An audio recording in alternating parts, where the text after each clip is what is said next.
कुशीनगर जिले में राजनीतिक समीकरण इस समय काफ़ी चर्चा में है, क्योंकि अभी पहले ही अखिलेश यादव जो पूर्व मुख्यमंत्री रहे हैं, उन्होंने कुशीनगर में दौरा किया और 2 दिन तक यहाँ पे रहने के बाद वापस लखनऊ के लिए रवाना हुए। तब से कुशीनगर का जो राजनीतिक तापमान है वो काफ़ी बढ़ गया है। योगी आदित्यनाथ का सबसे चहेता जिला माना जाता है और उनका कर्म क्षेत्र है कुशीनगर। वोटों का चुनावी समीकरण है, उसमें सेंधमारी के लिए अखिलेश यादव ने सबसे पहले यहाँ पे इतना लंबा समय गुजारा है।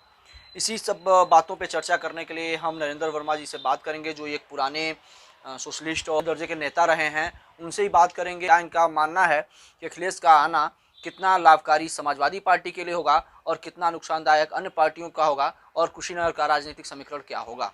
तो आपका स्वागत है। सबसे पहले आपसे मैं यही जानना चाहूँगा सीधे कि ये जो पूरा अखिलेश का दौरा रहा, कैसा रहा। अखिलेश का दौरा राजनीतिक तौर पे सफल रहा और अखिलेश को मैं फिर एक बार कहूँगा कि वो जो कुनबा उनका है उससे थोड़ा बाहर निकले और शिवपाल, चचा शिवपाल, आप बार बार कह सकते हैं क्यों आप नाम लेते हैं, लेकिन चचा शिवपाल को बिना मिलाए उनका भी कल्याण नहीं होना है। लोग उनको मुगालते में रख लेंगे, लेकिन जोगी को भी कोई इग्नोर नहीं कर सकता। जोगी भी जमीनी व्यक्ति हैं, मठ के जरूर हैं, बाबा हैं, लेकिन जोगी में भी दम है। और उत्तर प्रदेश के पूर्वांचल में एक वो आज भी अलग पार्टी बना सकते हैं, इसमें कहीं कोई दो राय नहीं है।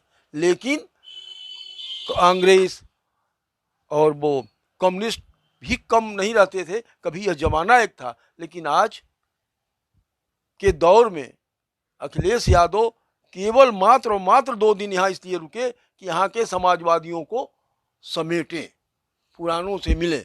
तो क्या लगता है कि इस बार जो आए, जिस सोच से आए कि समाजवादियों को समेटे, तो वो क्या समेट पाए? नहीं, पूरा तो नहीं समझ पाए, थोड़ा सा समेटे हैं। अब आगे वो जाने, उनका काम जाने। कई बड़े चेहरे समाजवादी खेमे के भी उनकी रैली में नहीं दिखे, तो क्या लगता है आपको इससे? कोई कहीं ना कहीं असंतुष्ट है, वो असंतुष्ट है, तभी वहाँ नहीं गया। कुछ तो ऐसे लोगों को मैंने देखा जो पिछले नगर पालिका के चुनावों में चुनाव लड़े हैंडपंप से कहीं से, और अखिलेश जी आ गए तो अखिलेश जी के मंच पे सबसे आगे वो थे। तो कौन ऐसा व्यक्ति होगा जो स्वाभिमानी होगा जो उस मंच पे जाएगा, और क्यों जाएगा? जब वही उन्हीं लोगों को तवज्जो दिया जाएगा, एक वर्ग विशेष को, तो बाकी लोग क्यों जाएंगे जिनका कोई राजनीति में वजूद नहीं है? सिर्फ इसलिए वजूद है कि थोड़ा उनके पास पैसे हैं और वो मौसम के हिसाब से दीवाने हैं। जुलाई में बुलबुल और कब क्या क्या हो जाते हैं, और जब चुनाव आता है चुनावी मौसमी में कभी मायावती जी के साथ चले जाएंगे, कभी लोकदल में चले जाएंगे, कभी कहीं चले जाएंगे। इससे अखिलेश जी का भला नहीं होना है, इससे नुकसान ही होगा। ऐसे लोगों को साथ लेंगे, इसलिए वो चेहरे नहीं आए। कहीं ना कहीं उस चेहरे के लोगों के न आने के मन में यह दर्द है। नए लोग हैं, मैं उनके बारे में कह रहा हूँ आपसे कि उन लोगों के आने ना आने से, जैसे मैंने भी देखा एक सज्जन को, कोई असर नहीं पड़ना है।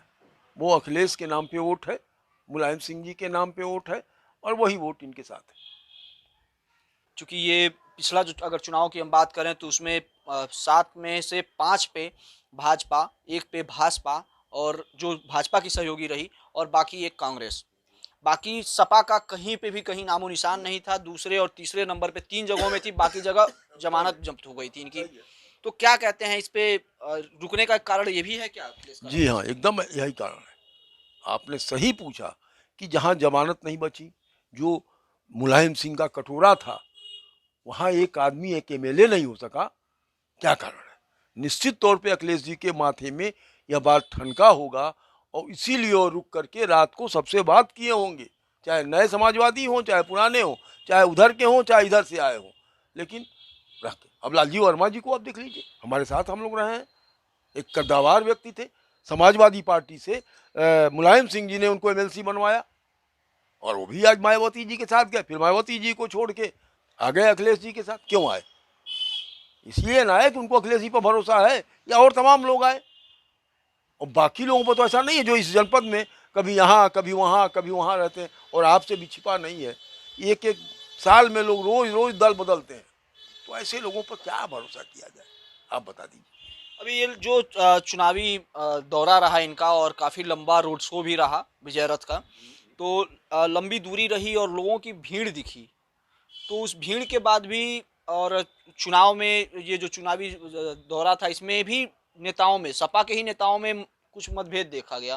तो क्या लगता है कि भीड़ लोग इनके तरफ क्यों आ रही है, और वो जो नेताओं का मतभेद है वो कहाँ तक पार्टी को नुकसान? नेताओं का मतभेद आजीवन बना रहेगा, इसमें कोई दो राय नहीं है। लेकिन यह भीड़ अखिलेश की भीड़ थी, मुलायम सिंह की भीड़ थी, शिवपाल की भीड़ थी, और अखिलेश निश्चित तौर पे सफलता पाएंगे, इसमें कहीं कोई दो राय नहीं है। कि योगी जी का ये गढ़ है, तो योगी जी का गढ़ है तो उनका भी वोट बैंक पूरा होगा, और उनकी भी जनसभाओं में भीड़ देखी गई, मोदी जी की जनसभाएं हुई उसमें भी भीड़ देखी गई। तो क्या लगता है कि इस बार यहाँ टक्कर कैसी होगी? टक्कर सपा और भाजपा की होगी, बाकी किसी की नहीं होगी, और सपा 20 पड़ेगी। पूरे चुनाव सिर्फ भाजपा से सपा का लड़ाई है, और सपा इस समय 20 है। केवल अखिलेश जी के संगठन की क्षमता और निडर होकर सड़क पे निकलना, आम आदमी से बात करना, सुरक्षा घेरे के बाद भी वो आम आदमी से बात करते हैं और उनका हालचाल जानते हैं, उनसे जानने की कोशिश करते हैं, महंगाई पे, बेरोजगारी पर, बेकारी पर, भ्रष्टाचार पे।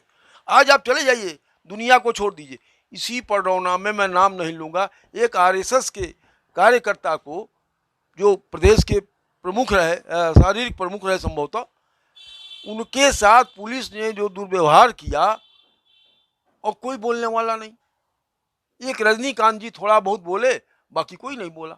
तो अखिलेश जी निश्चित तौर पे इन लोगों से अच्छे हैं कि उनके कार्यकर्ता कोई छूता है तो आदमी खड़ा हो जाता है। मैंने कहा जो गिरफ्तारी करनी थी, या कोई गुंडा हो, चोर हो, बदमाश हो, कोई हो, उसको गिरफ्तार कीजिए, दिन में कीजिए। अब तो सुप्रीम कोर्ट की भी रूलिंग आ गई कि रात को 12 बजे के बाद आप किसी घर में नहीं घुसेंगे। और वो कहाँ भाग रहा था? वो तो पॉलिटिकल आदमी था। चोर उचक्का होता तो बात समझ में आती। जो पॉलिटिकल आदमी के साथ भी अब पुलिस इस तरह का व्यवहार कर रही है, तो कौन सुरक्षित? हम अपने आप को सुरक्षित नहीं महसूस करते हैं। भाजपा भी अब सपा के साथ है, तो क्या लगता है कि भाजपा और सपा के जुड़ने से, और चूंकि यहाँ पे भाजपा का एक सीट भी है, तो क्या लगता है कि इससे कितना? भाजपा जमीन की पार्टी है, और ओम प्रकाश राजभर के पास एक वोट बैंक है, और उसको जुटने से सपा और मजबूत होगी, कमजोर नहीं होगी। अगर चचा भतीजे का जुड़ाव हो गया तो पडरौना में तो असर पड़ेगा, क्योंकि शिवपाल जी भले ही लोग हवा में उड़ा दें, उनके पडरौना में भी फॉलोअर्स हैं, और जो उनकी एक बार एक इशारे पे सड़क पे उतरेंगे। तो चचा भतीजा को हो जाए, एक होके लड़ें तो अच्छा रहेगा।